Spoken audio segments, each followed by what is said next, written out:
All right, looks like we've got a pretty much full room, so I'm going to go ahead and get started. I'm Zachary Fortna, I'm the manager of technology infrastructure at CXtec.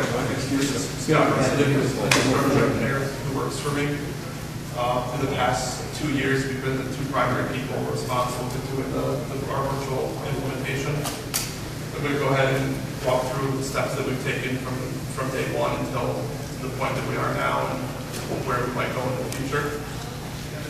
Just a quick show of hands, is anybody using any sort of server virtualization technology right now? Okay. Mostly VMware.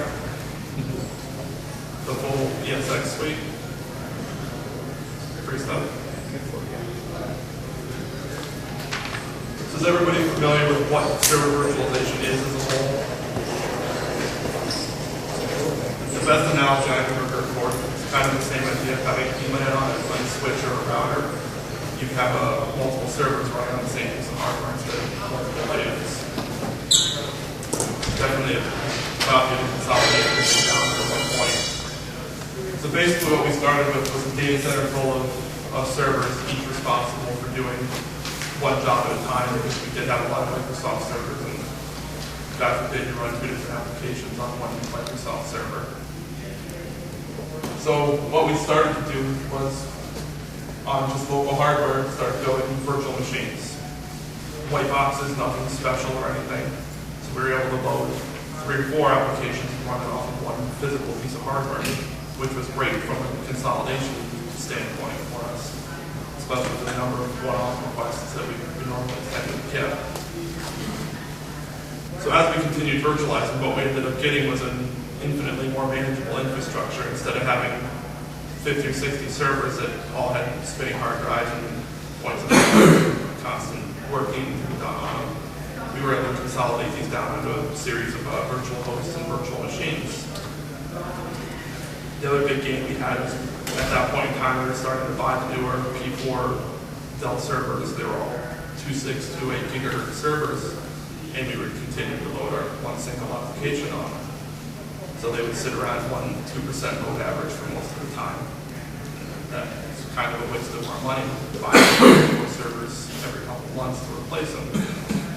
The other big gain that we got was in our scalability. So now what we had was, when the accounting department had some new killer app that they needed to be installed, we could load up a virtual machine very quickly, get it out there, as opposed to going through the process of procuring the hardware, getting it in, burning it in, getting your OS loaded, and then installing the application. So we definitely had a big time savings, and we're able to respond to our internal customers much more quickly than we could in the past.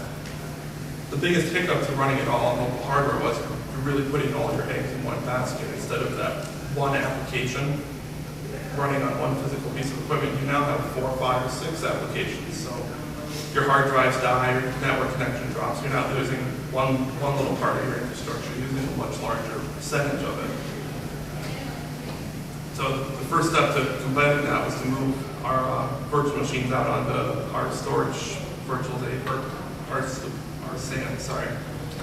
So what we then gained was all the features that storage virtualization gives you, the snapshots, the replication, and the performance that the SAN gave you as well. Instead of having a 2 or 3 disk RAID array sitting in your one single box, you now had 14 or 15 disks all spinning at the same time, answering your requests as necessary. So we definitely had a performance gain, and we're much more stable having all of our hard disks within SAN as opposed to each server having its own individual hard drive.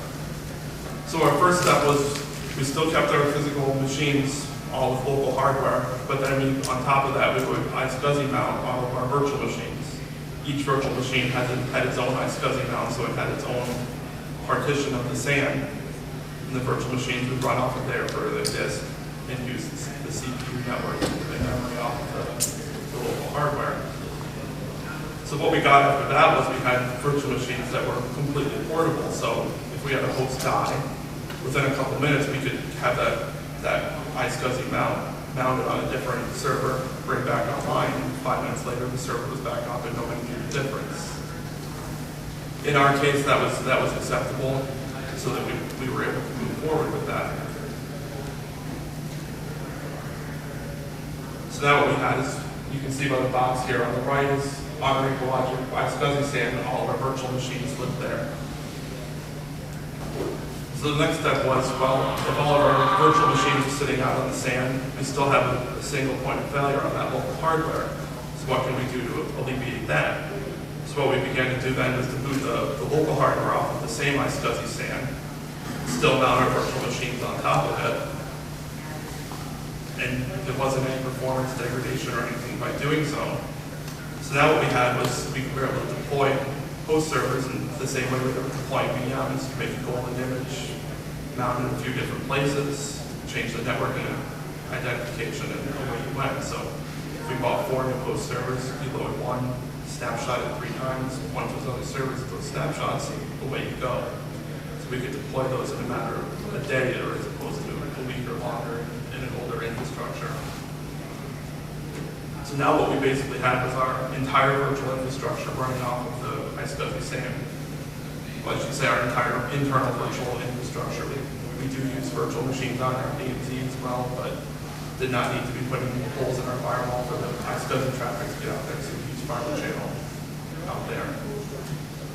So now what we have is pretty much everything living out on the SAN, and the only thing the local hardware is being used for is the CPU, its RAM, and none of those are moving.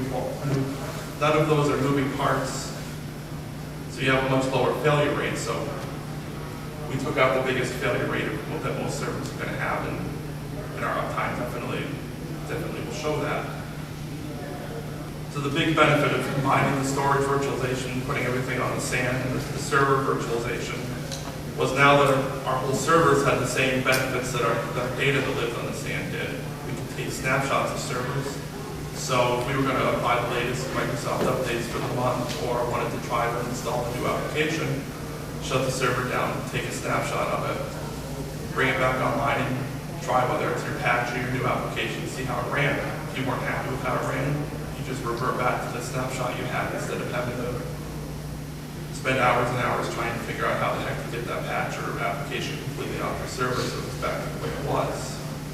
So that safety net that we had is definitely great, because we can be more aggressive in what we do, knowing that we've got a very fast failback. The other benefit was, depending on your SAN, we have replication is built into our iSCSI SANs. So we have 2 iSCSI SANs, so we can replicate virtual machines from one to the other. So if that SAN completely died, we can point our host servers at the other SAN, bring everything back online pretty quickly, as opposed to the way that used to be, that you would have large-scale, long-term outages. We get the redundancy just by the fact that it's sitting on the SAN. The Equalogic iSCSI SAN we run it in RAID 50, and there's 2 spare disks per setup, so it's going to take a lot of failure from the disks in order to have a problem. Everything's dual controllers, everything's identical on there, so it can fail over from one controller to the other and not know the difference. Really fully redundant in that aspect of it. And the replication definitely helps with disaster recovery, because you can put 2 of these SANs in 2 different locations and replicate the data from one to the other. And therefore, if something happens to your main site, you not only have all the data, but most of your servers sitting down at your replicated site, and you can bring it back online a lot more quickly than you could in a different environment.